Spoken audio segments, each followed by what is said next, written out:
Well, so I better be on my best behavior, I guess, tonight. I'm glad we had a couple practice rounds.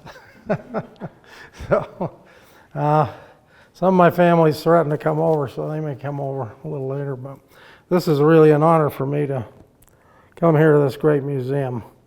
Hutchings is a wonderful museum, and I hope people will take the opportunity to come here. You can see some things here you'll never see anywhere else. So, and learn some things that you'll never learn anywhere else. So, take off my hat to John Hutchings and all the collectors and people that have put this together, and the family that's been so supportive of me and everybody. Thank you very much. Well, Wyatt Earp. When I grew up as a little boy, I loved the adventures of Wyatt Earp on television. I don't know how many of you remember that, but Hugh O'Brian became a real hero to me. I just assumed he was Wyatt Earp after watching the shows as a kid. Back in 2009, I was elected governor of Utah, Idaho, Kiwanis clubs. And there was then 71 clubs in Utah and Idaho, and I wanted to visit all of them. And they had their international convention. Sometimes they have it overseas, but that year they had it in Las Vegas. And there was Hugh O'Brian. And I got to meet my hero. This is just a few years before he passed away. And we chatted for about 5 minutes. And boy, that was I didn't know I was I like people I like, and it's fun, but I'm kind of a hero worshiper when it came to the shows I grew up with, and he was great. One of the things he did, and the reason why he was at Kiwanis, he started the Hugh O'Brian leadership. It's called Hobby after him. 500,000 youth have gone through that program since he started it when he was playing Wyatt Earp back in the 50s. And it's all geared to making leaders out of youth. I don't know how many of you knew that Hugh O'Brian, I'll get back on Wyatt Earp, that Hugh O'Brian was the youngest drill sergeant in the Marine Corps in World War II, the very youngest. If you look him up in Encyclopedia Britannica, it will say that, Americana. Anyway, he was one of my heroes, and it was nice to meet him. And I think he played a great role for the youth and everybody that got. We loved Westerns. I don't know where they've all gone, but they were a lot of fun because they usually taught stories and things. In studying these past few weeks since our last one about the gunslingers and Wyatt Earp, some of their lives weren't that pretty. They've been cleaned up a lot for television and movies and so on. 6 things that we should know about Wyatt Earp. First of all, he was named Wyatt Barry Stapp Earp. He was born in Monmouth, Illinois, March 19, 1848. He was named after his father's commander, Wyatt Barry Stapp, in the Mexican War. And so that's where Wyatt's name came from. Earp's father had a number of occupations, including being a farmer and justice of the peace bootlegger. Wyatt spent his childhood in Illinois and Iowa. After the American Civil War broke out in 1861, Earp ran away from the family to join the Army. He was only 13. And his father got him back and brought him back home so he didn't get shot. In 1864, still during the war, the Earp family left Iowa and ventured west by wagon train. Along the way, the travelers had to contend with Indian raids, and he saw his first gunfight as they were heading west. By the end of 1864, the Earps had settled in San Bernardino, California. Now, this has a little family connection because it was the early Latter-day Saints that founded San Bernardino, and one of them was my great-great-grandpa, Marcus Lafayette Shepherd, member of the Mormon Battalion. Anyway, I've got some old photos from there. From actually the mid-1850s, and those were just found in recent years. So that was kind of fun. So we had a little family connection there with San Bernardino before they came to Utah. He labored there in his father's new farm and then hauled freight and worked in railroad camps. He was a lawman later in the wickedest little city in the West, Dodge City. 1870, Earp got his first job in law enforcement as town constable in Lamar, Missouri. And one of his first warrants that he signed in Lamar is right here. And his handwriting is not very good, so you have to look close to see the W.S. Earp. and he charged 50 cents, which was a lot of money back in 1870 to serve these papers. But at any rate, that's one of the early signatures of Wyatt Earp. In 1872, Earp was living, incidentally, he was arrested during that time for stealing horses in Indian Territory, but they never, the case never went to trial. Like I say, most of these hombres were pretty good on both sides of the law for a while till they got picked to be an enforcer. In 1872, Earp was living in Peoria, Illinois, working as an enforcer in a brothel. He went on to spend time as a buffalo hunter before moving to Wichita, Kansas in 1874. Wichita was a cattle shipping area at the time, and in 1875, Earp got hired as a policeman there in the town. After seriously beating another man during a fist fight, he left the following year, became assistant marshal in Dodge City, Kansas, a booming center of the cattle trade. It was dubbed the wickedest little city in the West. For the next several years, Earp worked there in law enforcement. He was there during the cattle trading season, spending the rest of the year as a professional gambler in Texas and New Mexico, and then he'd come back to Dodge City. Earp met Doc Holliday on a gambling trip circuit down in Texas. John Henry Doc Holliday, whose rare signatures on this document over here, you can see it there, was diagnosed with tuberculosis, and doctors recommended he move to a drier climate. He went to Dallas in 1873, Doc Holliday, and partnered with another dentist. However, Holliday soon turned his attention from fixing teeth to drinking and gambling. Earp and Holliday became friends on the Texas gambling circuit in the late 1870s, and Doc participated in the gunfight of the OK Corral in 1881.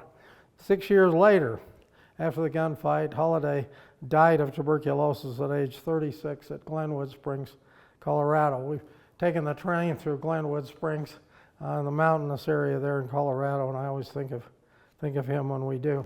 Well, that brings up the famous gunfight, and this is, years ago I met one of the greatest Western collectors, John Gilcrease. You might have heard of the Gilcrease collection, but he was the field historian for the University of Northern Arizona out of Tucson.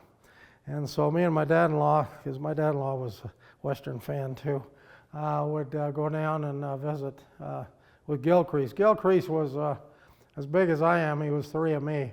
So all of his furniture was huge in his house. And if you love to feed the birds, it was fun to see him. My wife does that all the time now, but he loved to feed the birds. And he was a great influence on me. And I was able to get a couple of things from him that belonged to Wyatt Earp, because in his job as field historian, he got acquainted with John Flood, who wrote a history of Wyatt Earp, knew him, but it never got published. And among the things I was able to pick up, this thing doesn't look like much, but it's really kind of priceless. It's on the back of one of Earp's checks from the Citizens National Bank, but he drew out for Flood, his soon-to-be biographer that was never published, and drew an X where the shootout, the OK Corral, actually took place. It was actually a street fight. And so his X, Earp's X there, shows you, this is his little X there, shows you that it was actually right by the street in front of the OK Corral. And so, at any rate, John gave me that. I purchased that. And I also got from him Wyatt Earp's cane. This was a cane that he used in old age.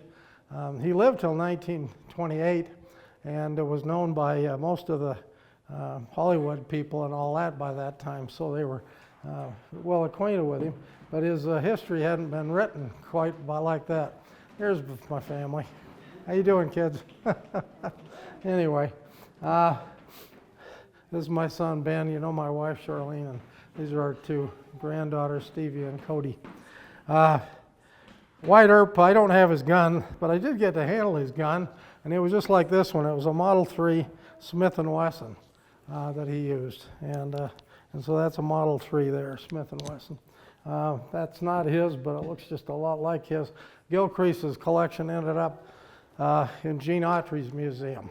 So if any of you get down to Gene Autry's, you can see some elaborate things that Gilcrease sold him years ago. Also here, since we're in the Dodge City era a bit, I should mention that due to the OK Corral shootout down in Tombstone, he'd moved to Tombstone, which is a booming town in Arizona, in 1879. My wife's aunt on one of her other side, Medigovich was her name, owned a museum in Tombstone. And they had some rare things of Virgil Earp, who was actually the marshal down there. You know, Wyatt Earp was never a marshal. His brother was, Virgil, and he was always an assistant lawman or assistant policeman or whatever in all of his avocations. But any rate, when he was in Dodge City, before he went to Tombstone, he was good friends with Charlie Bassett, and this is signed by Charles Bassett, who was the sheriff down there. Charlie Bassett lost an election to one of Wyatt's other good friends, Bat Masterson, and there's some things of Bat Masterson here. Well,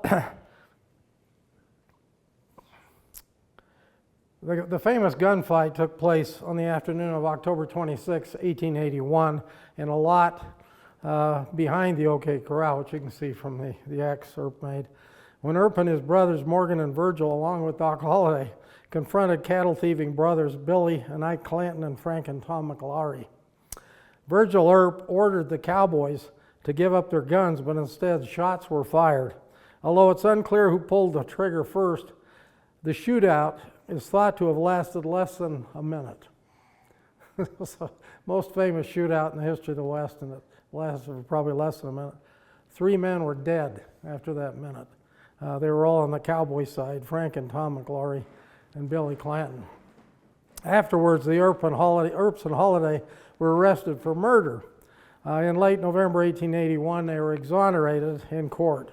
A month later, gunmen tried to murder Virgil Earp outside the Tombstone Saloon.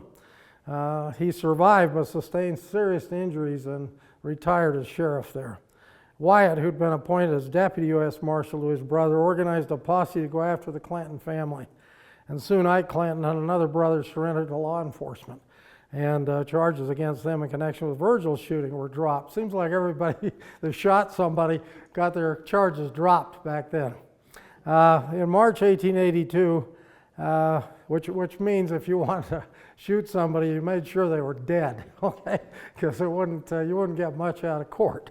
In March 1882, gunmen killed Morgan Earp while he was with Wyatt at a Tombstone pool hall. Exacting revenge, Wyatt and his posse murdered several of the cowboys. The killings tarnished Wyatt's reputation in Tombstone, and soon he fled the area. Well, he took up mining interests. I've had mining documents dealing with Earp and his wife. He left his common law wife for Maddie for a stage woman he met, Marcus Josephine Earp, who became his last companion. There's no record of them ever being married, but they acted as husband and wife, and that's the way they were treated. Earp, after leaving Tombstone in 1882, moved around the West, laying low and supporting himself through gambling. By the late 1880s, he was living in San Diego with his companion Josephine Marcus, the woman he took up with, a New York-born actress he met in Tombstone. In California, Earp trained racehorses and organized and promoted prize fights. On December 2nd, 1896, he refereed a heavyweight championship match between Bob Fitzsimmons and Tom Sharkey before a crowd of some 10,000 spectators in San Francisco. Wyatt Earp was the referee. In the 8th round, Fitzsimmons, who dominated the fight, appeared to have won after punching Sharkey and knocking him to the ground. However, in a controversial move, Earp ruled that the punch was illegal and disqualified Fitzsimmons, which caused the crowd to go wild at the time. In fact, Fitzsimmons filed a lawsuit and lost, but because they took Earp's, I guess it's like an umpire, right? Earp's opinion that it was out of bounds. But the scandal left a scar on Earp's reputation. He had a few of them now. Earp was the last surviving participant of the OK Corral shootout, dying in 1929 at age 80. His longtime companion, Josephine, she called herself Josephine Earp, although there's no record they ever married, had his cremated remains buried at a cemetery in Coloma, California. When I was in the Army, I took a special trip with my friend Doug Martin. We were both privates from Fort Ord on our way home. Didn't know if we were going to Vietnam at the time. Neither one of us ended up there. But we decided to go home by way of Coloma because I wanted to see where Wyatt Earp was buried. So we went and found his grave. Turned out he wanted to go there too because his father had actually had a heart attack about a block away from this cemetery and died as he was mowing the lawn when Doug was a kid. Well, Earp, who had no children, was the last surviving participant of the OK Corral. I've shown you that little document. In his later years, he consulted on Hollywood westerns and got to show various actors and directors as friends. His funeral was attended by many actors, including Tom Mix and several others who served as pallbearer. After his death, Earp was portrayed by Hollywood as a heroic lawman, thanks in part to a best-selling but significantly embellished 1931 biography, which was made into a movie, Wyatt Earp, Frontier Marshal by Stuart Lake. John Flood never did get his book published, but his manuscript survived, and I've read that it was horrible, so it's probably good it didn't get published. The writers were just trying to make names for themselves by latching on to the fame of the people they were writing in the West. The book helped spawn movies and TV series about Earp, starring actors from Henry Fonda to James Garner to Kevin Costner in the lead roles, but Hugh O'Brian was my favorite, and I mentioned how I got to meet him in 2009. I don't know if, I didn't realize till this morning, rereading it, that he was, Hugh O'Brian was the youngest Marine Corps instructor in World War II. And I thought that was an interesting thing about Hugh O'Brian. Well, the fact versus the fiction, okay, of Wyatt Earp. There's a lot of fiction. Popular interest in Wyatt Earp started while he was still alive. He didn't die till 29 in Los Angeles, and his wife Josie, the actress, they met in Tombstone, lived until December 1944, jealously guarding her husband's memory and defending his reputation. Anyway, they were not technically wed, but they certainly were a couple. And like I say, he became well known with the Hollywood crowd. He never got them to do a movie on him, although several of them attempted to during his lifetime. Wyatt was clearly something of a celebrity. Raoul Walsh told how Charlie Chaplin had met Wyatt Earp and said, quote, "You're the bloke from Arizona, aren't you? Tamed the baddies, huh?" That was from Charlie Chaplin. Big Western stars of the silver screen befriended him in his old age. Glitterati, like Tom Mix and William S. Hart. My wife and I and our daughter our family went to William S. Hart's home years ago. It was a fancy home then. In 1923, Earp wrote to Hart, quote, "Many wrong impressions of the early days in Tombstone of myself have been created by writers who are not informed correctly, and this has caused me a concern which I feel deeply," unquote. Well, Hart and Tom Mix were pallbearers at Wyatt's funeral when he died. They toyed with the idea of a silent movie on Wyatt, but that never happened at that time. John Flood, I've mentioned, he's the one that was doing a bio that never got out, but had Earp draw the exact location on that check. John Flood, a mining engineer who had met the Earps in 1906, who was an expert typist, I interviewed him at length and came up with an indescribably bad manuscript. It says that made the dime novels look tame. It never found a publisher. There were several movies and things written on the Stuart Lake book, which came out in 1931, called Wyatt Earp, Frontier Marshal. And the worst aspect of the book is that in order to give an air of authenticity, Lake credited to Earp, in quotation marks and in the first person, long speeches that Lake had written himself or copied down from other speakers. You wouldn't know it from Hollywood, but Wyatt Earp was never marshal of anywhere. His brother Virgil, as I mentioned, was, and he was an assistant wherever he went. Another another thing that has become famous due to Wyatt Earp is his gun, the Buntline Special. You probably remember that. Ned Buntline was a humorist, friend of Mark Twain's, who supposedly gave Earp a Colt revolver that had an extra 16-inch barrel on it. And no such Colt ever existed until after the Wyatt Earp TV show. And then, then they started making them. So that was made up entirely, but it's in the Stewart Lake book. I just for the sake of showing a regular Colt of the time, I brought this. It doesn't belong to anybody special, but this is a typical Colt revolver from that period. And I brought a letter from Sam Colt. You know, Sam Colt's an interesting guy because when the Civil War started, he was selling his guns to both the North and the South. He figured, well, wherever the dollars were, that's where his guns were going. And so he got on the wrong side of Lincoln and Jeff Davis at different times. But he was the best gun maker they had. Well, the Buntline Special didn't exist until 1956, okay? It was created. So if you see a Buntline Special, it didn't go back to Wyatt Earp's period because he never had one. Buntline never gave him one because he didn't have one. The rights to Frontier Marshal, the movie, were sold to Fox in 1932 for $7,500, a lot of money during the Depression, which Stewart Lake split with Wyatt's widow, Josie. The film wasn't really made, a good one, until 1939, and that's when they finally used Wyatt Earp's real name in Randolph Scott's movie, The Frontier Marshal. Frontier Marshal was a box office hit in '39, which was a good year for movies, Gone with the Wind and Wizard of Oz and so on. But the first really fine Wyatt Earp movie, which Josie Earp did not live to see, she died in '44, came out in 1946 with Henry Fonda as My Darling Clementine. Those of you that remember that one. And at any rate, Wyatt was played by Henry Fonda, and Victor Mature imaginatively was cast as Doc Holliday. Even Josie probably couldn't have found fault with Fonda's Earp, a veritable picture of nobility, which Wyatt, I guess, really never was, but was made into a Western hero. Clementine's a marvelous tale of good and evil, which is unburdened by actual adherence to the facts.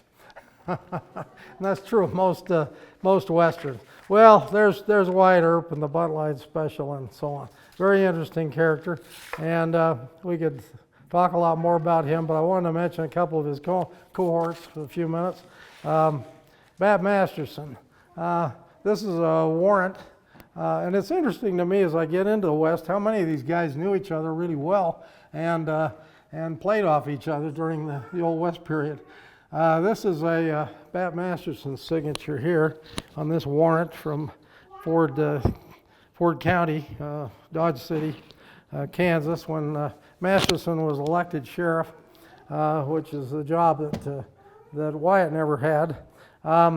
But Masterson's an interesting character, and he was friends of his. He was an Army scout, lawman, professional gambler, journalist known for his exploits in the late 19th, early 20th century of the old American West. He was a buffalo hunter, civilian scout and Indian fighter. He went with Nelson Miles as an Indian fighter for a period of time. He moved to Denver he was born in Quebec, but he moved from Kansas to Denver, established himself as a sporting man or a gambler, as they called themselves, sporting men at the time. He took an interest in prize fighting like Earp, his friend, did, became a leading authority on prize fights, and they said all the major prize fights of the 20 years between the 1880s and 1900 the timer was Bat Masterson. So I guess Wyatt would have refereed some more, but he got booed out of the one he picked the wrong guy to win. But Masterson continued to be the timer. He became good friends with President Teddy Roosevelt. You remember Teddy Roosevelt was our Eastern Slicker president who became the great Westerner and great conservationist. Teddy Roosevelt was probably the most progressive president we'd had up to that point, and he was a Republican, which would cause some consternation today in one political circle. But he's the one that started the conservation movement, creating many of the national parks and so on. And he appointed 3 gunfighters that he became friends with. You may recall Teddy had quite a cushioned life from an upper crust New York family when he was a little boy. His father was well off. There's a photograph of young Teddy Roosevelt with his brother standing out on their brownstone patio up on, I think it's the 4th floor, looking down on Lincoln's funeral parade going down the street. And they've identified Teddy Roosevelt in that picture as a young man. Well, he had several important jobs, Teddy, but one of the things that he did was on a particular day in 1881, both his wife, who had just given birth, and his mother, who was very close, the 2 women closest to him in his life, died on the same day. And Teddy wrote in his journal, "My life is over." If you want to look it up, you can see it. And he headed west, and he became a cowpuncher. He left his young daughter, that his wife had died giving birth to be raised by his sister. And he never could control Alice. Alice Roosevelt became famous, his daughter. He remarried in the White House, and they used to joke about how his young wife and young children, he was our youngest president, incidentally, not Kennedy, it was Teddy Roosevelt. Kennedy was the youngest elected president, but Teddy was younger than him when he became his excellency after the assassination of McKinley, and went in as president. And the New York Times used to make fun of his children hanging from the chandeliers of the White House and so on. But he had a young family. Anyway, he befriended Bat Masterson and Pat Garrett and a couple of the famous sheriffs of the West, and appointed him to be a federal sheriff in the northern area at the time. Anyway, one of the funny things was that he worked on posses, Bat Masterson, that included his friend Wyatt Earp, and also included Billy Tillman, who was probably a greater sheriff, but not as famous in our history. And it was in Denver that Masterson met and began a long-time friendship with infamous confidence man and crime boss Soapy Smith. And Soapy Smith became famous in Alaska later, in the days of '98 period. The two were involved in election scandal involving fraudulent registration ballot casting. I wonder if that is something new. Anyway, kind of interesting. And like I say, he went into prize fighting too, like his friend Wyatt Earp, but he was the timer. He didn't get in as much trouble as Earp did. And eventually he went to Creede, Colorado, and managed the Denver Exchange Gambling Club till the town was destroyed by fire on June 5th, 1892. Eventually he went to New York City and stayed there. And he had a very interesting life. Like I say, President Roosevelt arranged for him his appointment as U.S. Deputy Marshal, Southern District of New York. For the remainder of his years after Roosevelt lost, he was booted out by Taft, who wasn't particularly fond of Masterson and the gunslingers that Teddy had put into office. For the remainder 12 years of his life, Masterson covered boxing events and was the sports editor for the New York Morning Telegraph. He wrote an article for the New York Morning Telegraph, and he died at his desk at age 67 in 1921 of a massive heart attack. Anyway, Masterson's life's been portrayed in countless works of fiction, like his friend Wyatt Earp's, and there's a long list of them.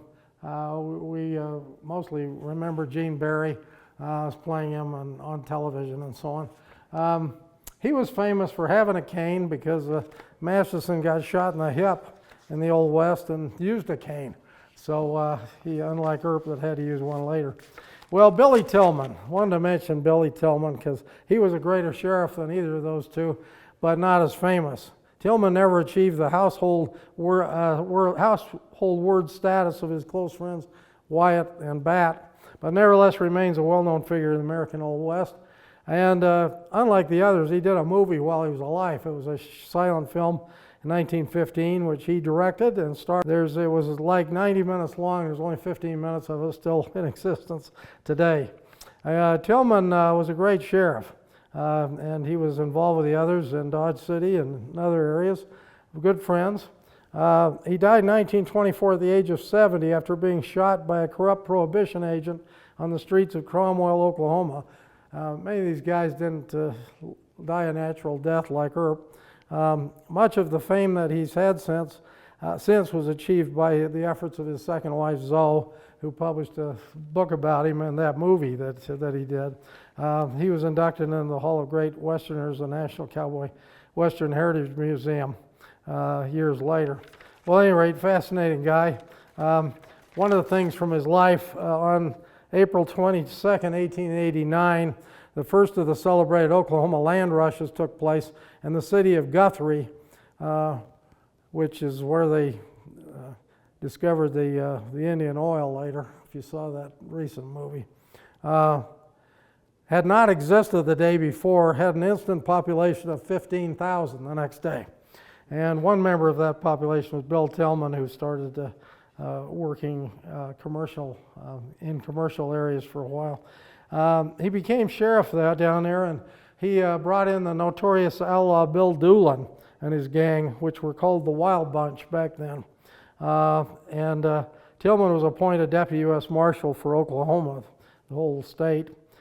He had some great deputy marshals such as Heck Thomas, Chris Madsen, Frank Canton, and Bud Ledbetter, who were all better lawmen, I think, than Earp or Masterson, but they didn't get the press. But that happens a lot in history. Some people get left out. At any rate, the high point of Tillman's career came on January 15, 1896, when he single-handedly captured Bill Doolin, the putative leader of the Wild Bunch. Tillman trailed Doolin to the health resort in Eureka Springs, Arkansas.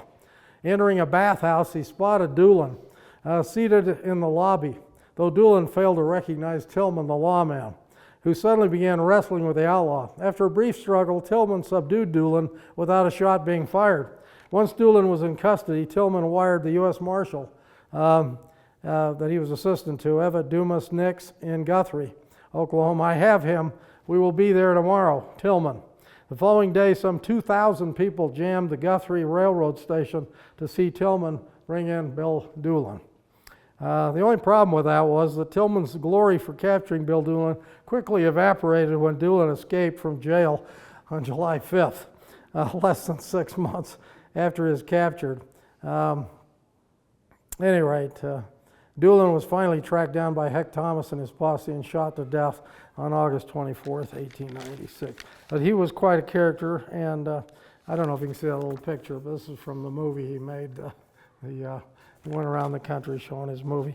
It was called The Passing of the Oklahoma Outlaws. And again, Tillman was shot by a prohibition officer in 1924 that he went to arrest.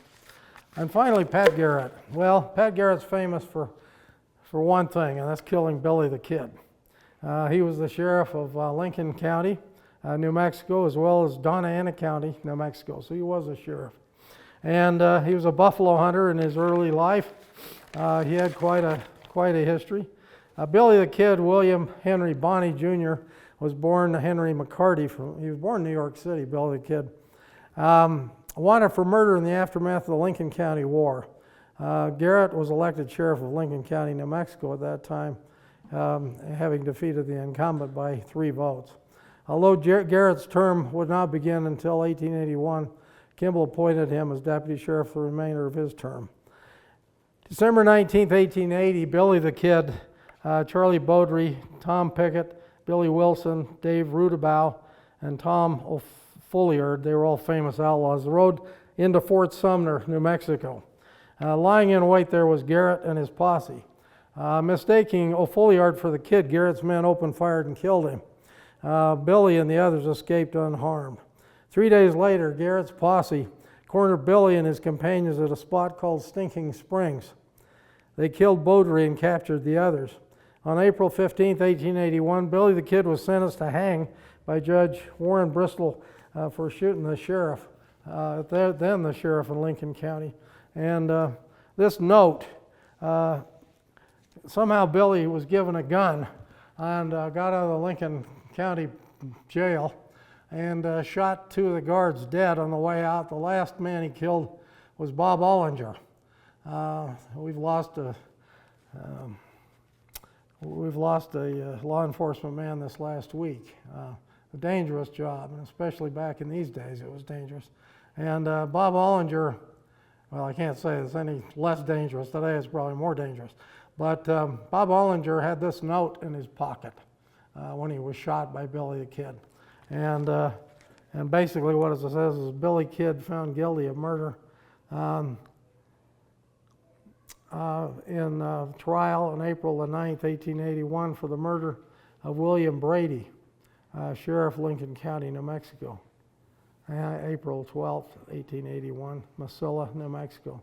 This note was found in Bob Ollinger's coat pocket. It was later in a museum that Gilcrease had down in Tombstone, and I was able to get it from Gilcrease years ago. Well, just to end this, it was on July 14th, 1881, Garrett visited Fort Sumner, New Mexico, to question a friend of the Kid's about his whereabouts, and learned that he was staying with a common friend, Pedro Menard Pete Maxwell. Around midnight, Garrett went to Maxwell's house. The Kid was asleep in another part of the house, but woke up in the middle of the night and entered Maxwell's bedroom, where Garrett was standing in the shadows. The Kid did not recognize the man standing in the dark. He asked him repeatedly, I don't know how you say this, Quaines, who is it? And Garrett replied by shooting him twice. First shot hit the Kid in the chest just above the heart. The second one missed. Garrett's account leaves it unclear whether Billy was killed instantly or took some time to die. Garrett later co-authored a book called The Authentic Life of Billy the Kid, which came out in 1882. And if you can find one, I really want one. They're one of the rarest books in the West, worth tens of thousands of dollars. Garrett did not seek re-election as sheriff of Lincoln County in '82. What more could he do than shooting Billy the Kid? So he was pretty famous. He became a captain with the Texas Rangers for less than a month and then returned to Roswell, New Mexico. He got involved with a lot of business things after that, and he got briefly involved with law enforcement. But his son, Dudley Poe Garrett, had signed a 5-year lease for his Bear Canyon Ranch with Jesse Wayne Brazel. We don't know how Garrett met his end, but we think Brazel shot him. It's still unknown who killed Pat Garrett, but where he died, there's a monument there.